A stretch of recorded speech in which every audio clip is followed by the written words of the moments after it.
Welcome प्यारे बच्चों to the quick revision series again. बेटा आज हम लोग क्या रिवाइज करने चल रहे हैं? Magnetic field. बेटा क्विक रिवीजन सीरीज में बहुत सारे चैप्टर्स को हम लोगों ने रिवाइज कर लिया है। अगर आपने बेटा वो नहीं देखा है तो प्लेलिस्ट में आप जाके क्विक रिवीजन सीरीज सर्च कर लो और उसमें बहुत सारे चैप्टर्स का आपको रिवीजन मिल जाएगा। तो बेटा आज हम लोग क्या रिवाइज करने चल रहे हैं? Magnetic field. मैग्नेटिक फील्ड में क्या, किसी चार्ज को अगर मैग्नेटिक फील्ड में मूव कराएं तो उस पर फोर्स कैसे निकलती है, उसका मैग्नीट्यूड, डायरेक्शन एटसेट्रा। वो अगर कुछ एंगल बनाते हुए भेजा जाए तो उसका कैसे, उसका पाथ निकालते हैं, कब स्ट्रेट लाइन, कब सर्कल, कब हेलिक्स, उसका रेडियस कैसे तय होता है, उसका पिच कैसे तय होता है, उसका टाइम पीरियड ऑफ रिवॉल्यूशन कैसे तय होता है। अगर उसे किसी ऐसे स्पेस से भेजा जाए जहाँ की मैग्नेटिक फील्ड मान लो किसी कम स्पेस में है तो उसका डिफ्लेक्शन कैसे निकालते हैं। उसका अगर एक करंट कैरिंग वायर है तो हम उसमें कैसे उस फोर्स को निकालते हैं। उस वायर को अगर थोड़ा तिरछा करते हैं तो फोर्स कैसे निकलती है। अगर एक सर्कुलर करंट कैरिंग कॉयल है तो उसका मैग्नेटिक मोमेंट क्या चीज़ होती है, उस पर टॉर्क कैसे निकलता है, उस पर पोटेंशियल एनर्जी कैसे निकलती है, एंड सो ऑन।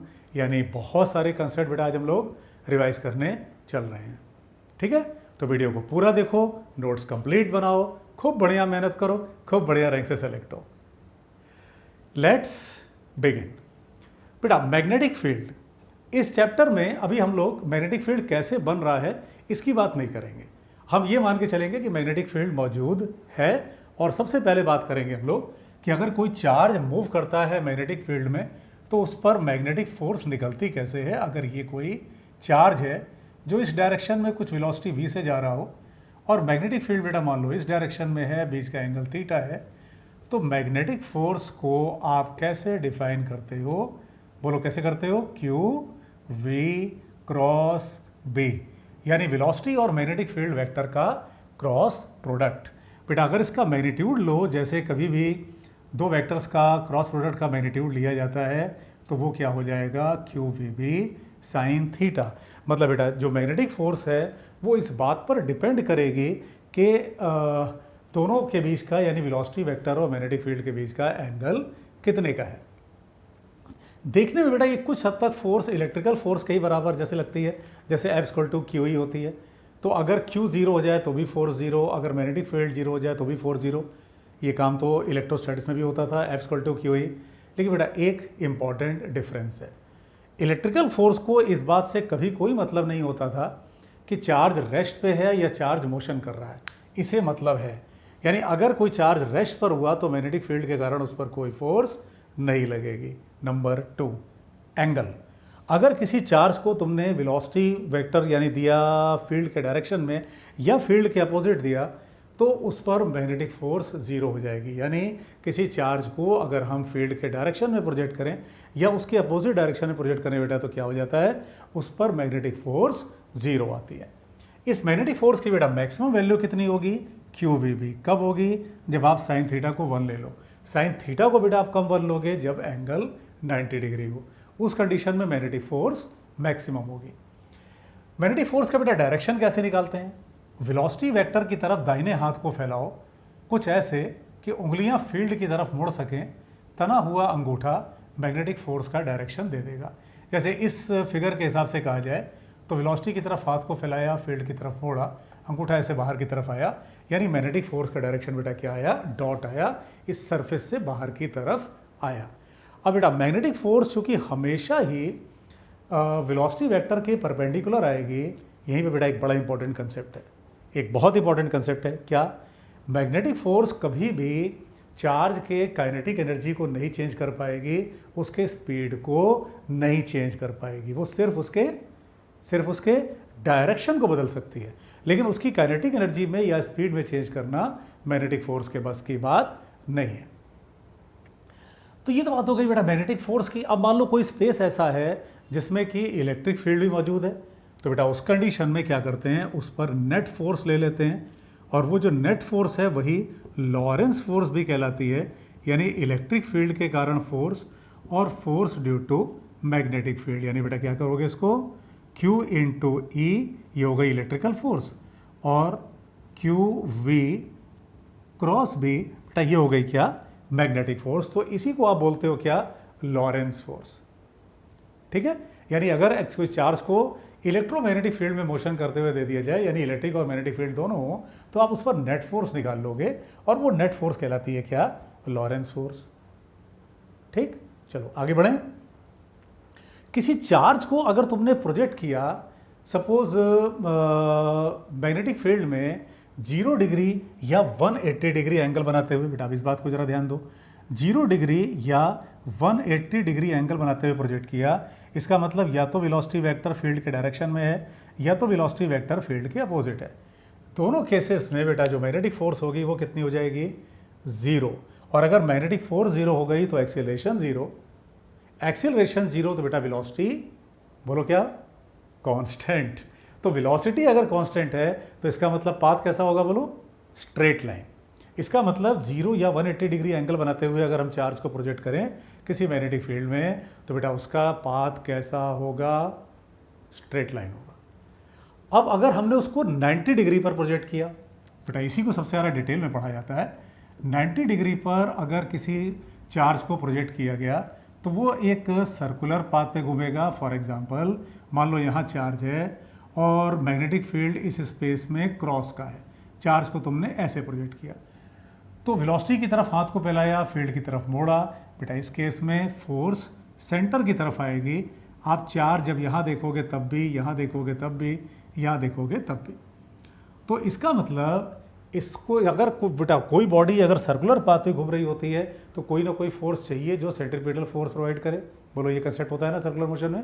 इसको बेटा सर्कुलर मोशन जब पढ़ो उसका रिवीजन करा रहे थे उसमें भी डाला गया था। तो कौन सी फोर्स है बेटा यहाँ पे जो उसको सेंट्रीपिटल फोर्स प्रोवाइड कर रही है? Magnetic force. कितने की है वो? Q V B is equal to ये सेंट्रीपिटल फोर्स यानी M V square by R. तो बेटा आर कितना हो गया बोलो तो? M V upon Q B.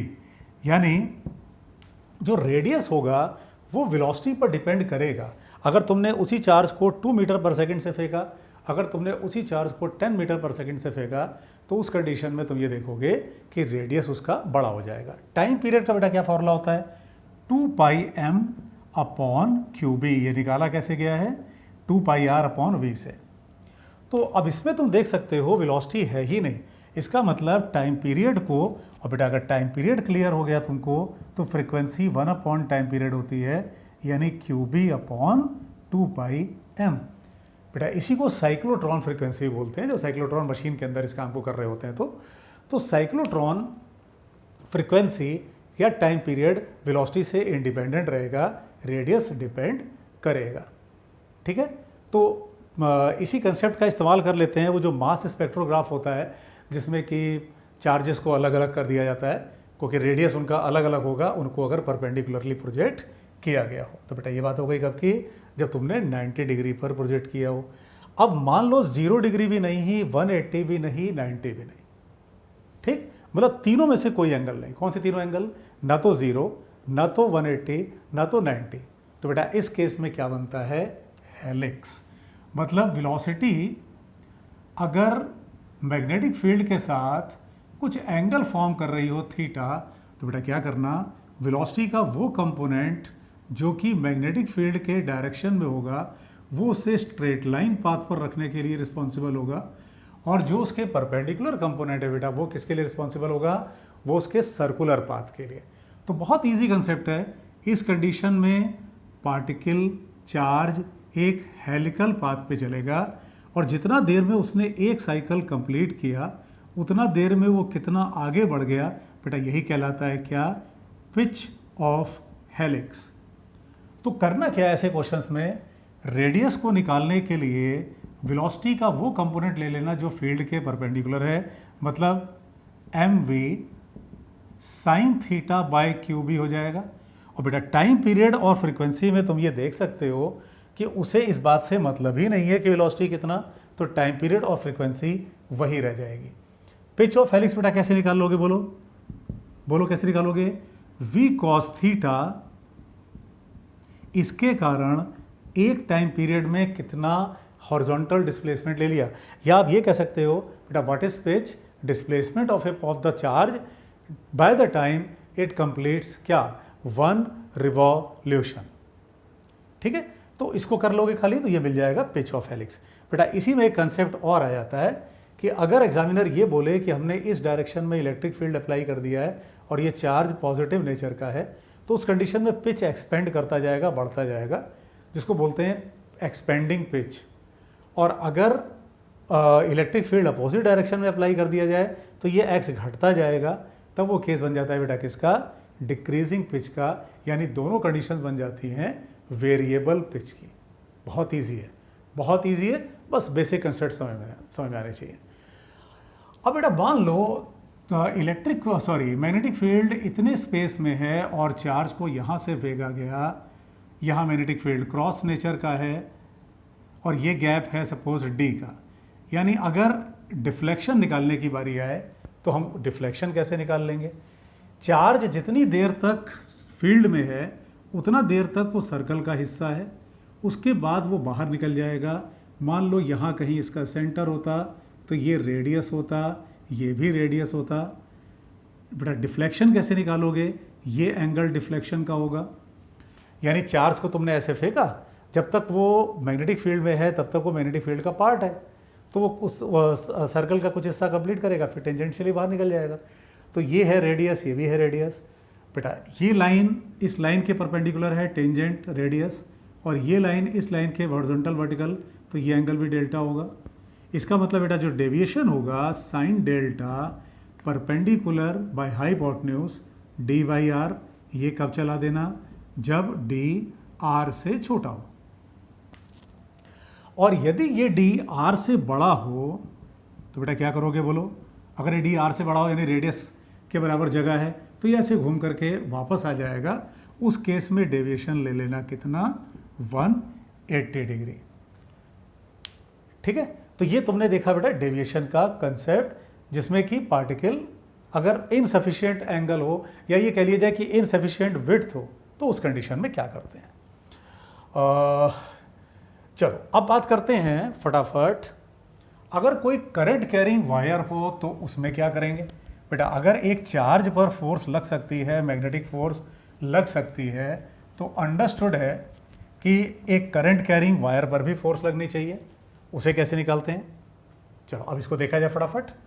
ये कोई करंट कैरिंग वायर है जिसमें आई का करंट जा रहा हो, जिसकी लेंथ एल है और मैग्नेटिक फील्ड है क्रॉस का मान लो बी का। तो बेटा मैग्नेटिक फोर्स कैसे निकालते हैं इस वायर पे, आई एल क्रॉस बी। और फिर वही सारे कंसेप्ट आ गए।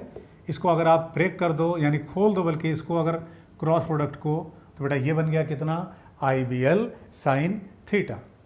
मैग्नेटिक फोर्स कैसे निकाल लोगे क्या, बिल्कुल आसान है बेटा, बिल्कुल आसान है। कैसे, करंट के डायरेक्शन में हाथ को रखो, फील्ड की तरफ मोड़ो, अंगूठा जो दिशा दिखाएगा, या ये कह लो आप कि प्रैक्टिकली आप एक पॉजिटिव चार्ज पर ही फोर्स निकाल लो तो करंट कैरिंग वायर की भी फोर्स बेटा मिल जाएगी। ठीक है, बहुत ईजी है। तो इस वायर पे तुमने करंट कैरिंग वायर पे फोर्स निकाल लिया तो ये डायरेक्शन ऊपर की तरफ आया, इसका मतलब फोर्स इस पर ऊपर की तरफ लगेगी। ठीक है, अनदर कंसेप्ट। बेटा हम लोग कई इंपॉर्टेंट कंसेप्ट्स को रिवाइज कर रहे हैं, वीडियो लेक्चर को पूरा देखो, और बहुत सारे चैप्टर्स का आपने इसमें ऑलरेडी रिवीजन कर रखा है, उसको भी देखते रहो। बढ़िया रैंक से सिलेक्शन निकालना है, बढ़िया रैंक से, चाहे हमारा उद्देश्य नीट है चाहे आईआईटी है, बढ़िया रैंक सिलेक्शन निकालना है। सपोज तुम्हें एग्जामिनर कोई ऐसी वायर दे दे जिसमें से करंट चेंज नहीं कर रहा, लेकिन वो किसी इर्रेगुलर शेप में है, मान लो ऐसे है, या ये कहा जाए कि ये कोई वायर ऐसे गई और फिर ये ऐसे होकर के आगे हो गई, करंट ऐसे जा रहा है, तो बेटा इसमें क्या काम करो, जो डिस्टेंस डिस्प्लेसमेंट कंसेप्ट चलाते हैं ना लीनियर मोशन में, वही यहाँ चला दो। कहाँ से करंट शुरू हो रहा है, कहाँ पे करंट खत्म हो रहा है, उसको एक वायर से रिप्लेस कर दो बेटा। यानी प्रैक्टिकली इस वायर पर, ये जो टेढ़ी वायर है, इस पर फोर्स ना निकाल के तुम इस वायर पे फोर्स निकाल लो, वो इस वायर की फोर्स को दे देगी। इसी तरह से ये यहाँ से ऐसे स्ट्रेट वायर, फिर सेमी सर्कल, फिर ऐसे, तो यहाँ कहाँ से शुरुआत कहाँ पे अंत, इसको एक वायर से जोड़ दो, या कह लो उस पॉइंट्स को, दो पॉइंट्स को तुम एक वायर से जोड़ दो, तो वो एक मैग्नेटिक फोर्स तुमको मिल जाएगी उस वायर पे। ठीक है, तो अगर वायर टेढ़ी मेढ़ी हो, कैसी भी हो, कैसा भी शेप हो, कैसा भी इर्रेगुलर शेप हो, ये कंसेप्ट वहाँ पे काम कर जाएगा। कौन सा कंसेप्ट, इनिशियल को फाइनल से जोड़ दो और उसे एक वायर बना करके उस वायर पर मैग्नेटिक फोर्स को निकाल लो।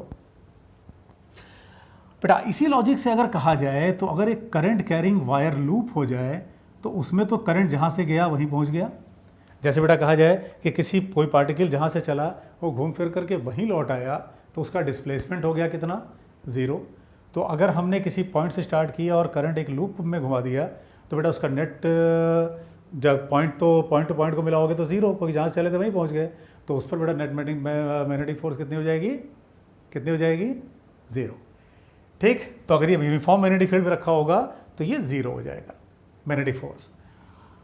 एक करंट कैरिंग कॉयल अगर बेटा है तो वो एक मैग्नेटिक मोमेंट रखती है, या कह लें मैग्नेटिक फील्ड उसका भी जनरेट होता है। बेटा मैग्नेटिक मोमेंट क्या होता है, किसी करंट कैरिंग कॉयल का number of turns, total number of turn 10 है कि 5 है कि 1 है, इनटू करंट इनटू एरिया। जैसे ये अगर सर्कल है तो पाई आर स्क्वायर। बेटा यहाँ पे एक कंसेप्ट और ध्यान रखो कि अगर तुमसे ये कह दे क्वेश्चन कि एक फॉर ए गिवन पेरीमीटर, यानी एक वायर है, उसकी लंबाई फिक्स है, अब उससे बेटा तुम सर्कल बना सकते हो, स्क्वायर बना सकते हो, रेक्टेंगल, पेंटागन, हेक्सागन, कुछ भी। तो मैग्नेटिक मोमेंट बेटा तुमको मैक्सिमम तब मिलता है जब n की वैल्यू तुम 1 लो, यानी सिंगल टर्न लो, और कैसा बनाओ, सर्कल बनाओ। बेटा इस कंसेप्ट को ध्यान रखना, ये बड़ा इंपॉर्टेंट कंसेप्ट है, कई बार न्यूमेरिकल्स में यूज़ हुआ है। यानी एग्जामिनर अगर तुमको ये बोल दे कि एक वायर है हमारे पास और हमें उससे मैक्सिमम मैग्नेटिक मोमेंट चाहिए, तो लूप अगर बनाना है तो वो एक सिंगल टर्न का बनाओ, और कैसा बनाओ, सर्कल बनाओ, उसका मैग्नेटिक मोमेंट तुम्हें सबसे ज़्यादा मिलेगा। मैग्नेटिक मोमेंट भी बेटा एक वेक्टर क्वांटिटी होती है, जिसका डायरेक्शन कैसे निकालते हैं, दाहिने हाथ की उंगलियों को करंट के डायरेक्शन में दिखाते हैं, तो जो तना हुआ अंगूठा होगा बेटा वो मैग्नेटिक मोमेंट का डायरेक्शन दिखाएगा, और जो डायरेक्शन मैग्नेटिक मोमेंट का होता है वही डायरेक्शन किसी कॉयल के मैग्नेटिक फील्ड का भी होता है। तो जैसे इस फिगर में बेटा अगर बात करें तो ये करंट कैसे फ्लो कर रहा है, क्लॉकवाइज, तो इसका जो मैग्नेटिक फील्ड होगा वो अंदर की तरफ, इसका मैग्नेटिक मोमेंट भी अंदर की तरफ। अगर ये एंटी क्लॉक होता तो बोलो क्या होता, बोलो, ये बाहर की तरफ आ जाता। अगर किसी करंट कैरिंग कॉयल को बेटा आप अगर मैग्नेटिक फील्ड में रख दो तो उस पर टॉर्क लगेगा। जैसे ये याद करो, इलेक्ट्रिक डाइपोल पे टॉर्क कैसे निकालते थे, P क्रॉस E। तो बेटा बिल्कुल वही कंसेप्ट, एज इट इज वही कंसेप्ट बैठा दो एक करंट कैरिंग कॉयल के लिए भी, बार मैग्नेट के लिए भी। टॉर्क वहाँ जैसे P क्रॉस E होता था, तो यहाँ हो जाएगा M cross B, magnetic moment cross magnetic field. Obviously बेटा अगर आप इसका क्रॉस प्रोडक्ट हटा दोगे तो ये MB साइन थीटा आ जाएगा। ये कंसेप्ट सारे के सारे सिमिलर हैं जो इलेक्ट्रिक डाइपोल में होता था। याद करो, अगर इलेक्ट्रिक डाइपोल को तुम्हें रोटेट करना होता था θ1 से θ2, तो कितने का वर्क डन लगता था, PE cos θ1 माइनस cos θ2। बिल्कुल वही काम कर दो, MB cos θ1 माइनस cos θ2। ये वर्क डन है, और बेटा पोटेंशियल एनर्जी का भी वही फॉर्मूला हो जाएगा जो कि वर्क डन का है। यानी अगर ये फॉर्मूला बेटा एक बार आपको ध्यान है तो ये डाइपोल पे भी चल रहा है, ये मैग्नेटिक मोमेंट पे भी चल रहा है, ये बार मैग्नेट पर भी चल रहा है। ठीक है, याद रहेगा। और बेटा अगर एक सिंगल एंगल दिया रहता था तो पोटेंशियल एनर्जी कैसे निकालते थे, माइनस P डॉट E या माइनस PE cos थीटा, वो काम यहाँ भी कर सकते हो, माइनस M डॉट B, या बेटा इसी को बोल दोगे क्या, माइनस MB cos थीटा। चलो बेटा, तो आज के क्लास में हम लोगों ने रिवाइज किया मैग्नेटिक फील्ड। बच्चों चैनल को सब्सक्राइब करके रखो, नोटिफिकेशन ऑन रखो। इस चैनल पर हम लोग फिजिक्स से रिलेटेड बहुत सारी एक्टिविटीज़ कुछ ना कुछ करते रहेंगे।